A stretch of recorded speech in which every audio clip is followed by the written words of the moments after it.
Welcome to day 8 of Scarin Karen, and today we're talking about Graveyard Shift. Spooky.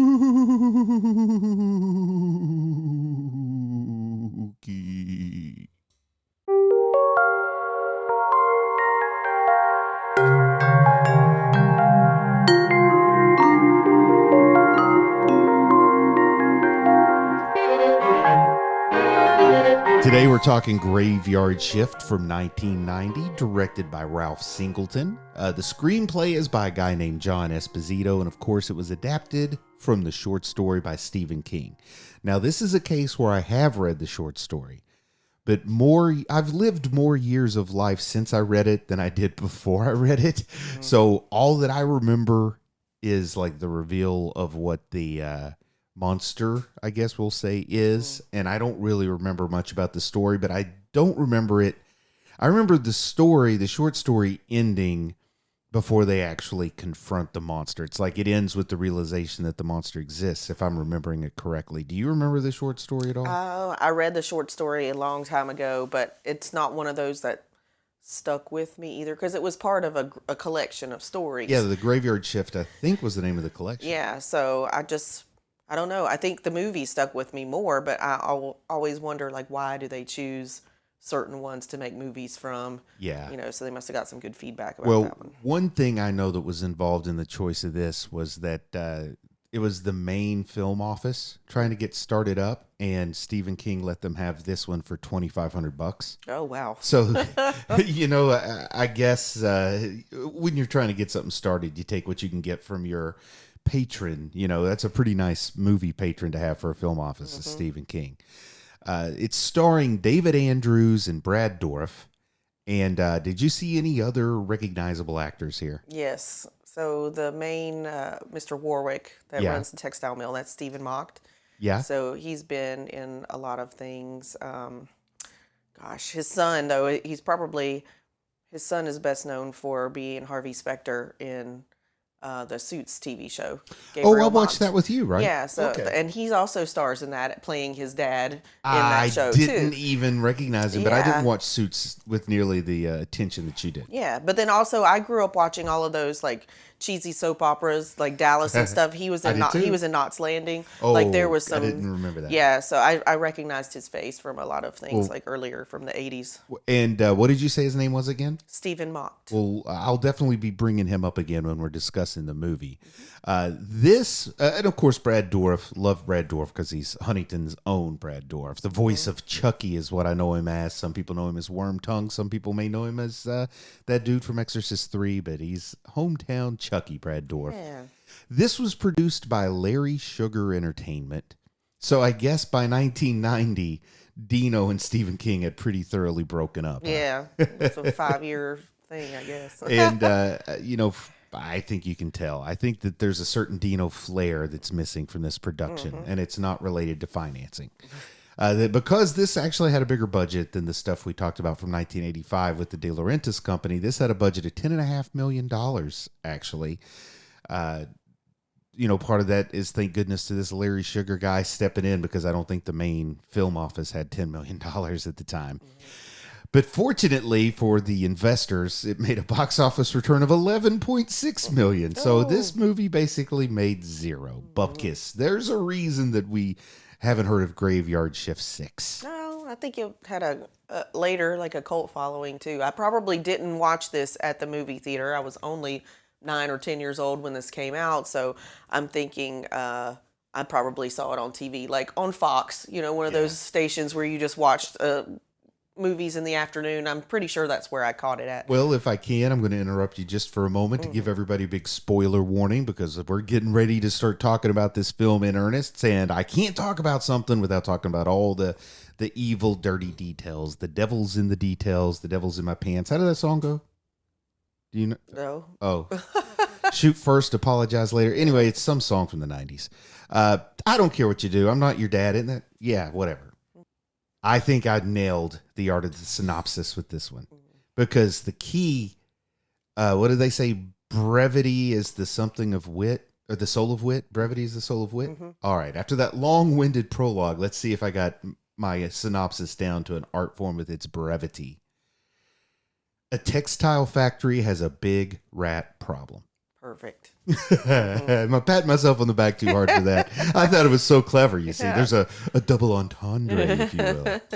And then we will get to talk about, is it a big rat bat, a bat rat, a bat, big rats, all bats? I don't know. But do you remember when you first discovered this movie? You were talking about that a little bit before I gave the spoiler warning. You're saying probably like Fox Afternoon movies? Yeah, something like that. Or there was a period of time that I spent a lot of time with my dad. He was in the military, so he would take us, down to visit him at the Air Force Base, and we'd stay with him for like a week or two, or like a weekend. And he had to work, so we would stay at home, and he took us to the local movie store, and we would just rent a bunch of movies. And I always rented horror movies. I'm pretty sure this was probably one of them, but I think I also saw it on TV multiple times. But it really like stuck with me too, because I was into Stephen King at the time. I was still reading his books. So I don't think I had reliable access to a VCR until 1997. I mean, you go to a friend's house, family member's house, or whatever. That's all. That was medical school, yeah.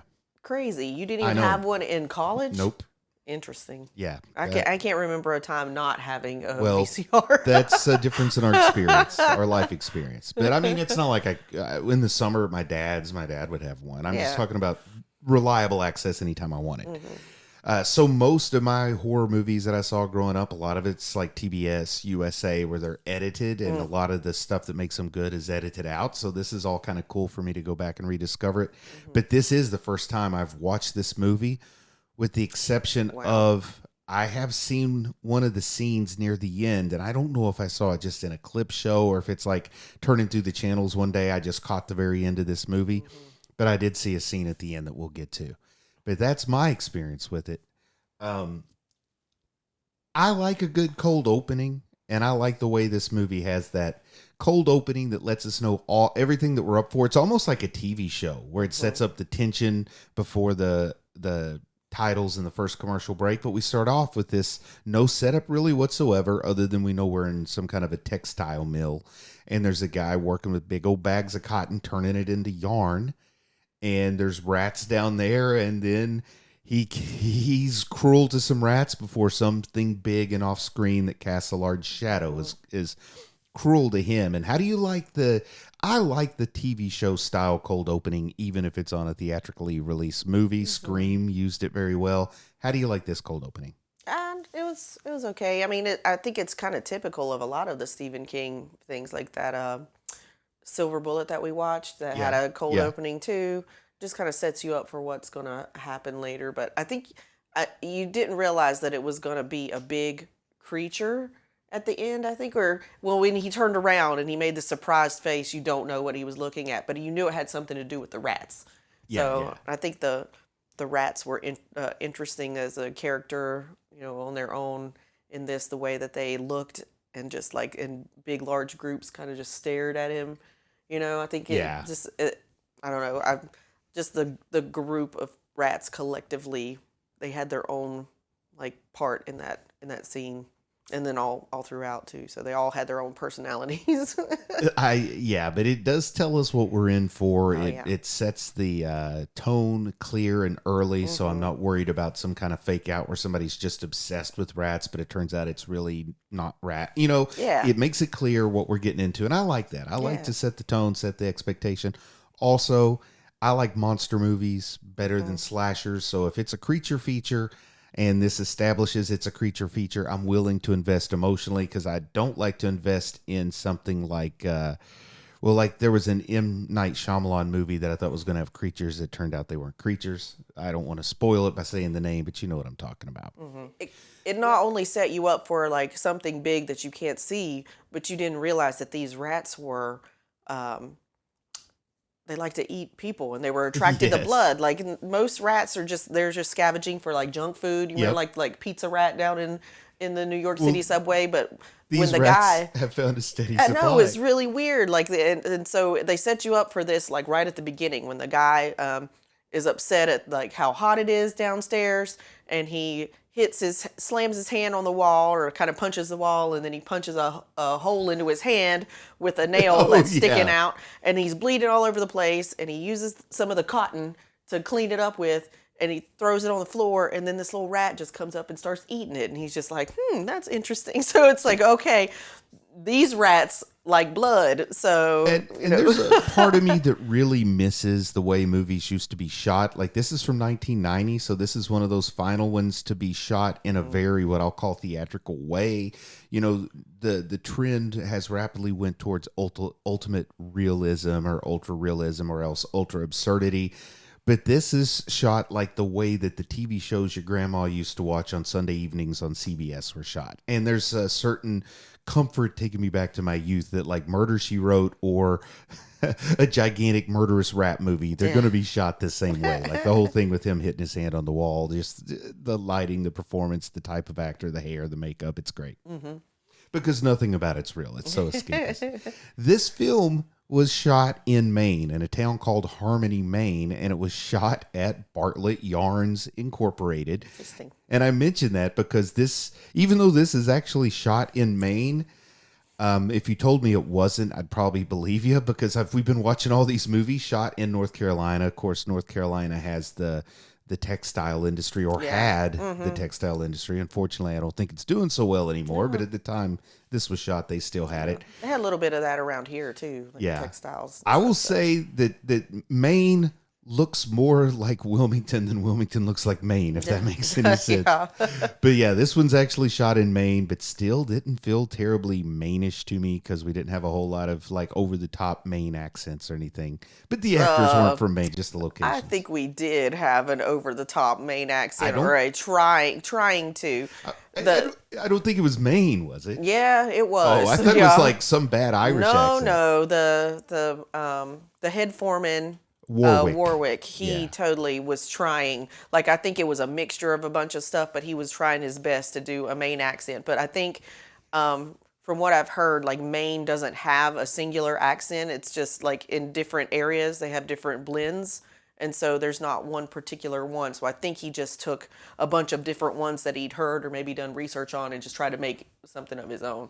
Oh, it was a Wicked Lobster. No, that's Boston, isn't it? Never mind. Wicked Lobster accent's what I like. But I think he did a blend of that too. It was kind of just a New England accent. I really thought that he sounded a lot like the Swearingen character that is from Deadwood that Ian McShane did. It's like there's some Irish with like old-timey American slang sneaking into it. Yeah. And I kept calling him in my head Swearingen through this whole thing because something about his character just reminded me so much of Ian McShane's character. Of course, this character predates the one by Ian McShane, but I had seen Deadwood so many years ago that in my head, this performance, the newer one, brings back memories of what is technically the newer performance. You follow what I'm saying? Yeah. Like, I'm not trying to say he ripped off Ian McShane. I'm just saying that the two performances are a lot alike. Did you notice that the name of the mill was Bachman Mill? It was painted on the building. Yeah. Did you get the reference there? No. Richard Bachman? No. Stephen King's pen name was Richard Bachman. Oh, see, I didn't know that. I don't know all the Stephen King lore. So like the Running Man. The Running Man was written by Richard Bachman, for example. That's the one that pops to mind, even though there's other The Long Walk that we recently watched. Yeah. That's a Richard Bachman novel. Okay, so I know his son has a pen name, but I didn't know that Stephen King also had one too. Yeah, his son just dropped his last name. His middle name is Hill, so he just goes by Joe Hill, but his legal name's Joe Hill King. Yeah. But it's cool. Yeah. I know a guy that used his middle name for his last name in his pseudonym. Anyway. I just thought that was a cool reference. Sorry, I didn't mean to put you on the spot about Richard Bachman, but just since we had recently seen The Long Walk, I had Richard Bachman really at the top of my mind there. Yeah. We get a drifter who wanders into town, and he is from beautiful Wheeling, West Virginia. You were telling me to make sure I noticed where he's from. Yeah. Well, that's where he said he was from, but he had not lived there for a long time. I think he had traveled all the way from Florida because the foreman guy said, "What are you doing all the way here from Florida?" But I think when he was talking to the girl, the woman he's a wicked drifter, don't you know? Wait, I don't know what that accent was. I had a little Wisconsin at the end. Yeah. Don't you know, Bobby? Minnesota. Minnesota, don't you know? The drifter come from Minnesota. Bjork, that's a little Swedish chef. Okay, sorry to go so far off, but I do like it that when he tells the lady, I can't remember her name either. It's another one like Zawowski or something, but he Whitnicki. Spike Whitnicki's her name. Yeah. Anyway, he tells the lady that he's from Wheeling, West Virginia. And she goes, "Oh, a beautiful town." Yeah. I just don't know how many people. He says, "Nice." No, he said, "I'm from Wheeling," and she goes, "West Virginia. Wow." And I just wonder what kind of life experience gets you so impressed with. I mean, it is the hometown of baseball Hall of Famer George Brett. Yeah. And it's also the hometown of Chris in the Morning from Northern Exposure. He played Carrie's boyfriend on this reboot of Sex and the City. You know who I'm talking about? Yeah. Jim Everett, or I can't remember his actual Jim Corbett. Yeah. So he's John from Corbett. John Corbett. He's from Wheeling, and that's about it. I don't know anybody. I didn't else. even know that. Yeah. Well, his character in Yeah. Northern Exposure was from Wheeling because he was from Wheeling in real life. And that's the only reason I Okay. knew it. But yeah, we get our beautiful drifter rolling into town, and I love his drifter outfit. I mean, if he showed up dressed like that for Halloween, I'd say, let me guess, you're a drifter, because he's got like the drifter. Is it his shirt? Is it a jacket? It's either an unbuttoned shirt or a really light jacket over top of the dingy all earth tones, so you can't see how dirty they are, with the duffel bag slung over his shoulder. But perfect hair. You know, he's had a haircut within the past week and a half. It's like drifters don't look like that. Drifters look like me. They were all making fun of him when he came into the diner, too. Giving him the rap burger? That was just downright mean. You don't need to have a rap burger. But we were talking about Wheeling, West Virginia. Do you want to say much about West Virginia's favorite son, Brad, or Sir Bradley Dourif, PhD? So I didn't know much about him until recently.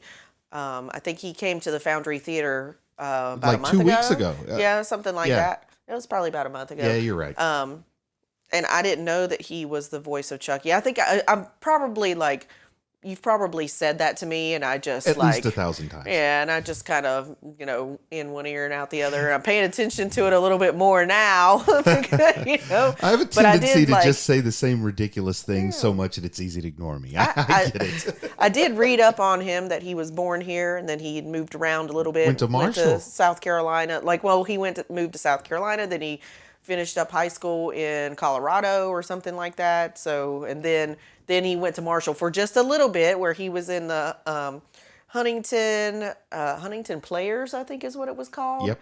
Something like that at Marshall, and got into acting. And then he went to New York. Yeah, but it said on the advice of somebody famous. And I said, well, who in the world was he talking to, or had he met in his travels while he was still in college, that told him, hey, you need to go to New York and, start a career there. So it must have been pretty good. And that man was C. Thomas Powell. Who's C. Thomas Powell? Did I make that name up? Wasn't that like a politician It or was a something? woman that told him to go to New York. It was Condoleezza Rice. Yeah. Condoleezza Rice told him to go to New York. Anyway, I think I was getting C. Thomas Howell and Colin Powell confused. Yeah, maybe. Very different people. I think this move. Oh, go ahead, Reed. No. I liked his performance as the exterminator. I I thought he was like an him. interesting character. He's good at being over the top. I think I'm going to take this performance of him talking about his memories in Vietnam and how the VC would use Kong rats to eat the prisoners of war. I'm going to make Silas study that because, he could be the next great actor from Huntington if he learns how to, the facial expressions on Brad Dourif. He doesn't hold back at all. It's over the top. It's crazy, but that's really charming in this movie. You said you thought his accent was over the top. I did. And I thought he was just pulling from his, or his roots from West Virginia. I think you had to be exaggerating. I There's don't no know. way. I mean, some sounds authentic, but you thought it didn't sound as I just felt like he's leaning into it. So it's too much to be It authentic. didn't sound too country to me, though. I mean, it just sounded like normal, I like think people he was- around here. I think he was trying to convey, like, in his mind, sort of what a Vietnam vet who had a little bit of PTSD sounded like. And a lot of those might have been guys from farms in Alabama, Texas, Mississippi, just kind of a generalized rural American Well, experience. he moved around. He grew up a little bit in South Carolina, so probably pulled it from there. A big part of the tension, a big part of the conflict in this movie are bad working conditions. So I'm just kind of curious, do bad working conditions like trigger you in any way? Do they make you angry? Do they frighten you? Like watching this movie, I got triggered a lot because I really get upset about I just get upset about bad working conditions. You know, I've had some jobs in the past where I was forced to do things that I really didn't want to do, but I also felt like if I don't, I'm really screwed. And then you see this happening on TV, and I really get angry at the boss. Yeah, I've never had a job like that or like these, this one that was in this movie, but I feel like it was a really small town. This was the biggest business like in the town, biggest employer in the town because of all the people that were just the townspeople, and then the diner that was right outside of the factory. But I don't know. I mean, in a way, I kind of was, but then also I was thinking, like, why are these people just taking it? Are there no other job opportunities around? I mean, because like, wouldn't you just up and leave? And all I heard them say was, if the pay wasn't so good, I would be doing this. I'm like, why aren't you going and doing something else? Let's think about real life things we've experienced, though. Think about towns where the mill shut down and how devastated those towns were. Yeah. So if you leave the mill and you leave the town, you're leaving maybe everybody and everything maybe your credit's not good, maybe you don't have money to put down a deposit on a new place to live, maybe you're living with your folks. There's a whole lot up in there, but but the part where the drifter guy John told the foreman, I'm not going to go down there unless you go down there too. So, I mean, it was kind of like if I have to do this crap, you've got to do this crap too. And he actually did it. So I was surprised he didn't say, no, y'all are going to do it because that's what I'm paying you for. But he went down there too. But I think he had a plan. The reason why, I think he knew what was down there, so that's why. I think he definitely knew not everyone was going to be coming back up. I'll leave it at that. Right. I think this movie does hinge on Stephen Mocht's performance, the performance of the foreman. Since we're talking about him, I'll go ahead and just say, how do you think he did? I found his performance to be just what this movie needed, honestly. I liked it, as weird and as unusual as it was.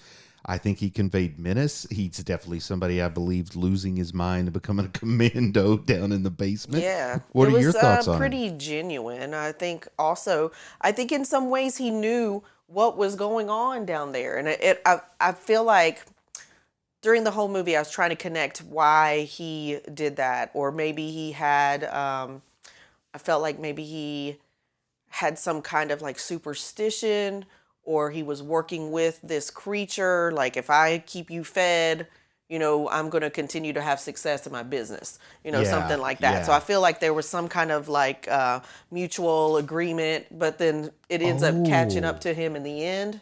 But I could see him using it as a convenient way to get rid of people, because he clearly doesn't like the union. So I could see occasionally he's people that he didn't like working for him, and he just unfortunately they disappeared. Get assigned to the just basement. Didn't work out. I do love at the beginning though, just showing how bad these working conditions are. The safety inspector trips and falls. Right. That's never a good sign when the safety inspector hurts himself trying to inspect the safety of your facility. Well, did you notice that when the girl that he was going to send down into the basement, to help the basement cleanup crew, when she broke into the business late at night and she found that paper and it said, I guess the inspector had recommended closure of the factory, and it said vermin control or vermin out of control or something like that. So I've known some out of control vermins before. So in Mac's Tavern, this was a cool bit of trivia I found. I just want to share it with you. But the bar where they serve him the rat burger. Mm-hmm. Well, when they're in that tavern and they're taunting the guy about being picked to work on that 4th of July cleanup crew, well, one of the guys in there is reading a book. And if you look closely, the book is the novelization of the movie from 1972, Ben. Are you familiar with that movie, Ben? No.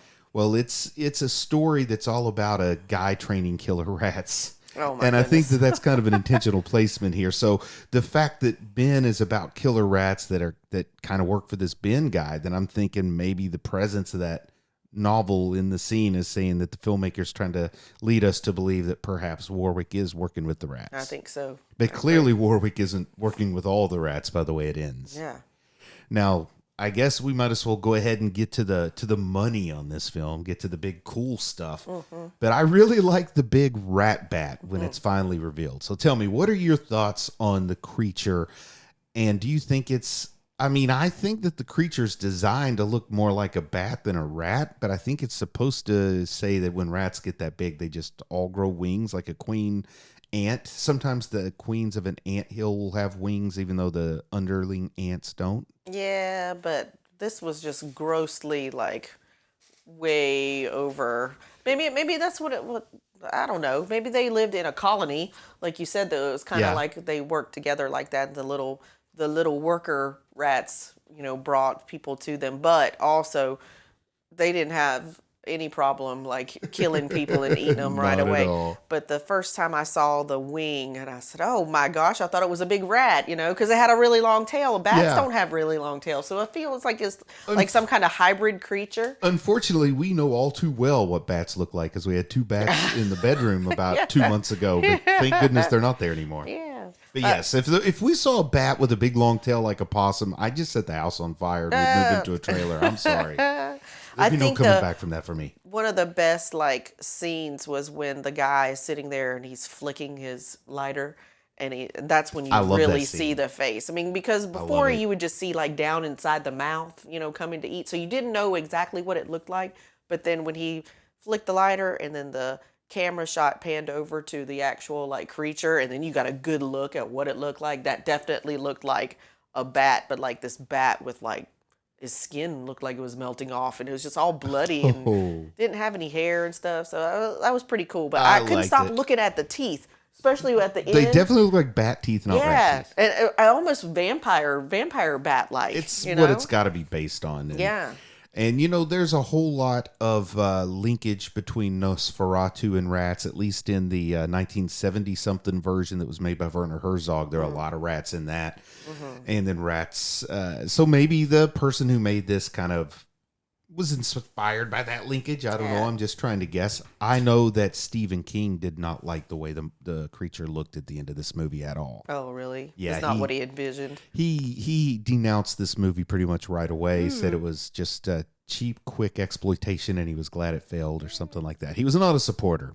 Did you catch the double meaning of the graveyard shift? Well, I mean, I'll tell you what I thought it meant was because number one, it's a particular shift. It's that night shift. Yes. And then number two, there are all those bones below it. So it's like the shift above that graveyard under the factory. I mean, there was a cemetery right beside the factory, and the rats lived down there. The giant rat lived down there. So at the end, when during the fighting scene and you're seeing all the bones and they're beating each other up with the bones, there's also coffins and stuff there. I think the rats were also eating the dead people. They were being fed that way, but then they weren't satisfied with eating dead people. And I think the guy kept feeding them. Oh, and there was I remember now, because when Brad Dourif gets killed, he's over in that cemetery investigating. Yes, and it's a big underground layer that they live in, because I didn't even make that shift. If you paid attention when they were showing how huge this layer was, and they panned up, there was a hole in the ceiling, and right in the hole was the picture of the factory. The factory was in the background, so you knew it was right beside there. I did not make that connection. Yeah. That's a good one. Thanks. I appreciate that. Now, what did you think of the ending here, where instead of a final girl, we get a final guy? Oh, and one more thing. The girl that I thought might have ended up being the final girl, the one that was very impressed by the fact he was from Wheeling. Did you catch what her hometown was? Castle Rock. Yes. Yeah, and so isn't that the media group or something? Well, Castle Rock is the town where Stand By Me took place. Mm-hmm. But there's a lot of mentions of Castle Rock. There was a Castle Rock show. I think. There are several stories that take place in Castle Rock, and then what sometimes leads to some brand confusion. Rob Reiner, who directed Stand By Me, named his production company Castle Rock because that's the town that Stand By Me is in. But there are lots of Castle Rock productions that have nothing whatsoever to do with Stephen King. So that does lead to some brand confusion. Okay. But when I heard she was from Castle Rock, I thought of the Castle Rock TV show that was streaming on Hulu or something that we watched a little bit of that had the Skarsgård kid that's so hot right now. Yeah. Oh yeah. Also, little plug right here. That new show about Derry is on. It's on Welcome to HBO. Derry? Came out today. We So need- that's what I'm gonna be watching today. Remind me to talk to you later about an idea. Okay. I've been waiting for today so I can watch that. I've been following it. So now it's time for our wrap-up routine. Any other random thoughts, any other cool parts, any other thing you want to point out before we go into our final questions? Oh, I didn't really talk about the ending. You asked me about yeah, that. go ahead. I don't know. It was. I feel like I knew that guy was going to live, and also I thought what was interesting about him, like there's little things that Stephen King really likes to play on in everything. Like sometimes he does it a little bit more than others. Like when we talked about the bicycles and the transportation. Well, also with the slingshot was a big deal in It. When they made shot their the little rocks silver into bullet, into that little spider thing, and it killed the It or whatever. So in this, the guy was using Diet Pepsi cans and was slingshotting them at the rats, and he used it to get the rat into the mangler or the picker. I totally did not expect that to be a Chekhov's rifle. Like when he's first shooting the soda cans at the rats, the only thing I think is, well, that's a stupid thing to do. Wouldn't something else work better than soda cans? Then at the end, when he uses it to turn on the threshing machine to kill that creature at the end, I thought, how did I not realize that there was a reason for that stupid soda can slingshot thing? But I loved it. I still like being surprised. I really do. And that kind of caught me off guard. So, the biggest thing I'm curious about is, how did you like the scene where they grind up the big creature in I the thought it was grinder? gross. Like I love I don't gross, know. I also wonder, like being in a textile mill, that the rats and the people and like that giant creature that gets taken through the picker, what happens to all that yarn? Do they have to like throw it out? Does it actually get woven? They use that. They just spin it to be extra fine, and that's what dental floss is made from. Is rat-infested yarn. Disgusting. No. Okay. Now I liked it. I guess I liked it. I mean, I knew that it was going to happen. Like because the beginning started out that way, the ending was going to be the same way too. I mean, it was just kind of like, I don't know. I was expecting that maybe another person was going to go in there as well. But then also it made you second guess that it was going to happen, because the tail started out in there. He's winding up with the slingshot. And then it goes back and the tail moves, and then he hits the button to start it up, and then all of a sudden he moves the tail back and it goes back in there. So at first I was like, okay, it ain't gonna happen. He's gonna miss. I really thought that the rat monster was gonna get away too, but then when it happened, I was enjoying it. And then he got stuck, how it stopped because I guess there was too much material in there, and it just stopped with his face. I love how disgusting it looked at the end. It is very, very gory. Yeah. Now, this might be a loaded question. This might be a question that gets us into hot water, but do you see any themes in this movie? Oh, I don't know. Maybe think more highly of yourself and get a better job. I don't know. Like, don't put up with crap like that. And I'm not trying to say whether I like it or not, or whether it's right or wrong. There's really a theme. I think there's a real Marxist theme in this. I really do. Workers against the working conditions. I can see it. You might be right about that, actually. And Stephen King, at least present day Stephen King, doesn't make any secret about his kind of stance on certain social issues. He has to be pro-union. Then, boy, growing up during the height of the coal miners' union's power in Appalachia, I absolutely see this as, like I would say, it's definitely a pro-labor message. I don't want to say Marxist, that gets a little bit too hot buttony. But it definitely is a pro-labor message, if you ask me. Not that, I'm not saying that that's the right or wrong message to have. I'm just saying what I identify in the movie. So maybe the rat creature thing, represents that part where, you don't have to put up with that kind of crap, or they're going to eat you alive or something like that. I think the rat creature represents capitalism, and that it doesn't really care about what you want or need as long as it gets what it wants and needs. Yeah. I agree. But agree. I might be seeing just way too much in it, and I do think that's I more think movie. you're about right, but at Okay. least they didn't kill any children in this. I mean, they could have said something They about were child labor laws, but they're they pretty were strict on saving that. they were saving all that for Graveyard Shift 3. Yeah, What do you night care? It's like daycare only at night. So it's like it's cheaper if you take all the people that work night shift put their kids in the Yeah. basement for night care, and then the rat eats them. That was going to be part 3, but they didn't make it. could have been something too about like the other one where somebody's always watching. It's the rats were Yeah. just watching and Ooh. waiting for something to I- happen. I don't know about you, but I don't particularly like rats. Yeah, some of them were kind of cute in their little faces, but then when they started eating the blood and stuff and eating the people, I said, okay. I saw a rat once in our back alley, and it freaked me out. Yeah, I saw one too. It might have been a fat squirrel. I don't know. So, did you have a favorite kill? Because I definitely had a favorite kill. Oh gosh. I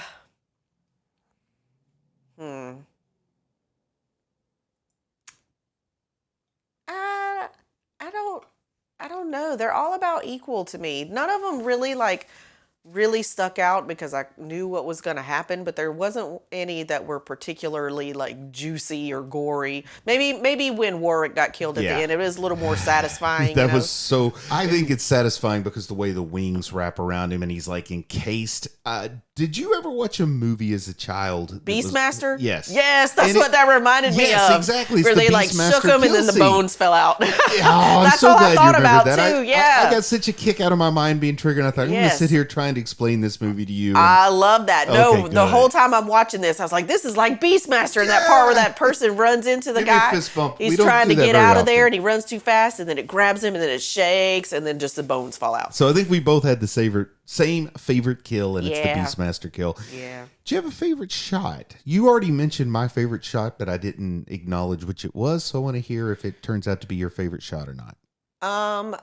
My favorite shot was probably when they were in the lair, like when it was showing how big and how vast it was and all the bones and all that stuff. So and then the way it panned up and showed like the factory in the background. I think a lot of things started to come together at that part where you were figuring everything out, and I just thought it was a beautiful. Mine is related to that. artistic, Specifically, my favorite shot is when the guy starts freaking out and he lights his lighter, Yeah. and then the lighter kind of lights it up. It's very reminiscent of like something you'd see in Alien, where they go around the corner and the alien's face is right there. Yeah. And I really love a lot of Ridley shots in Alien. So anything that pays homage to that's going to catch my attention, and that's my personal favorite shot. Yeah. Oh, let's go back to the favorite kills. ahead. So I really liked the one at the end.